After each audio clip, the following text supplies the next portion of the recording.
Assalamualaikum warahmatullahi wabarakatuh. Perkenalkan, nama saya Wasiatul Jannah. Saya dari kelas PAIB. Di sini saya akan menyampaikan pemikiran pendidikan menurut Kiai Haji Ahmad Dahlan. Kita mulai dari biografi beliau dulu. Beliau ini lahir pada tanggal 1 Agustus 1868 di Desa Kauman, Kota Yogyakarta.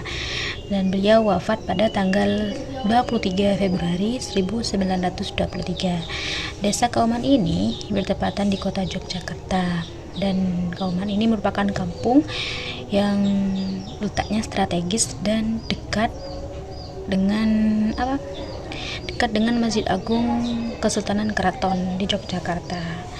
Nah, selain letaknya yang strategis dekat dengan masjid, kampung ini juga terkenal dengan suasana keagamaannya yang konservatif. Nah, daerah ini merupakan tempat tinggal para kaum, maksudnya pejabat keagamaan tinggal, dan di sini tuh ada para santri dan ulama-ulama lainnya.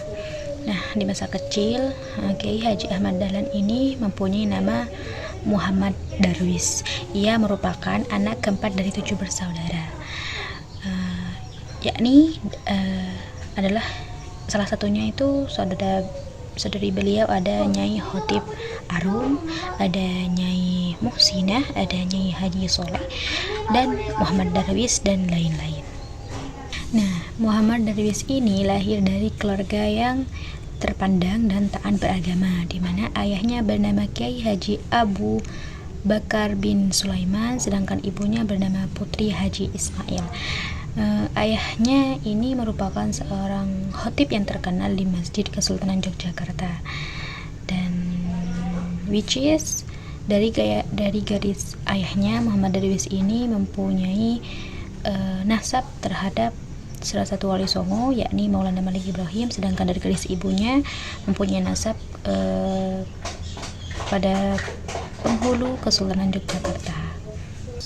Berhubung seperti yang saya jelaskan tadi bahwa Desa Kauman ini sangat kental dengan ketradisionalnya, kental dengan agamanya. Nah, anak-anak di desa ini itu tidak pernah disekolahkan pada sekolah formal pemerintah Hindia Belanda, termasuk Muhammad Darwis sendiri, karena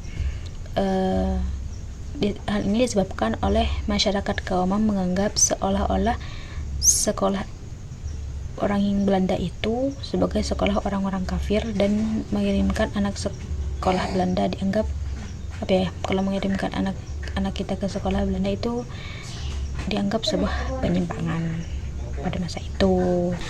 Nah, selanjutnya kita pindah ke poin yang kedua, yakni poin pemikiran pendidikan menurut Kiai Haji Ahmad Dahlan. Kiai Haji Ahmad Dahlan ini merupakan tokoh pahlawan, tokoh nasional yang memiliki sifat the man of action. Artinya beliau itu lebih suka praktek dibandingkan teori. Jadi tidak heran jika sekarang beliau tidak banyak meninggalkan tulisan-tulisan ataupun karya-karya seperti buku dan lain-lainnya, karena beliau itu lebih ke menyalurkan pada amal usaha, maksudnya lebih ke praktek gitu ya.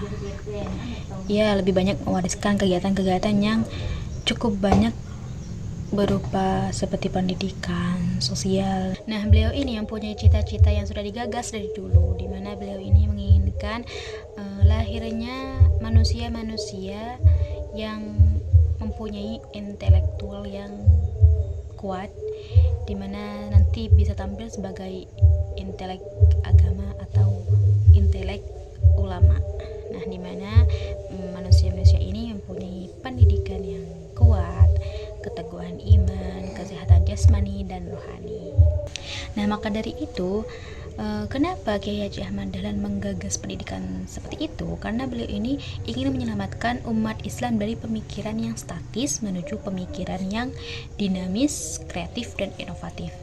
Nah, satu-satunya cara atau jalan untuk mencapai tujuan tersebut adalah melalui pendidikan dan pengelolaan pendidikan Islam secara modern dan profesional, sehingga pendidikan yang dilaksanakan mampu memenuhi peserta didik untuk menghadapi pada zaman itu. Nah, menurut Ahmad Dahlan ini, tujuan pendidikan Islam itu diarahkan pada usaha untuk membentuk manusia yang beriman, berakhlak, tentunya berakhlak mulia ya, memahami ajaran agama Islam, memiliki pengetahuan yang luas dan kapasitas intelektual yang dapat diperlukan di dalam kehidupan sehari-hari. Nah, untuk mencapai tujuan tersebut, Ahmad Dahlan berpendapat bahwa pendidikan Islam harus dibarengi itu dengan integrasi ilmu dan amal.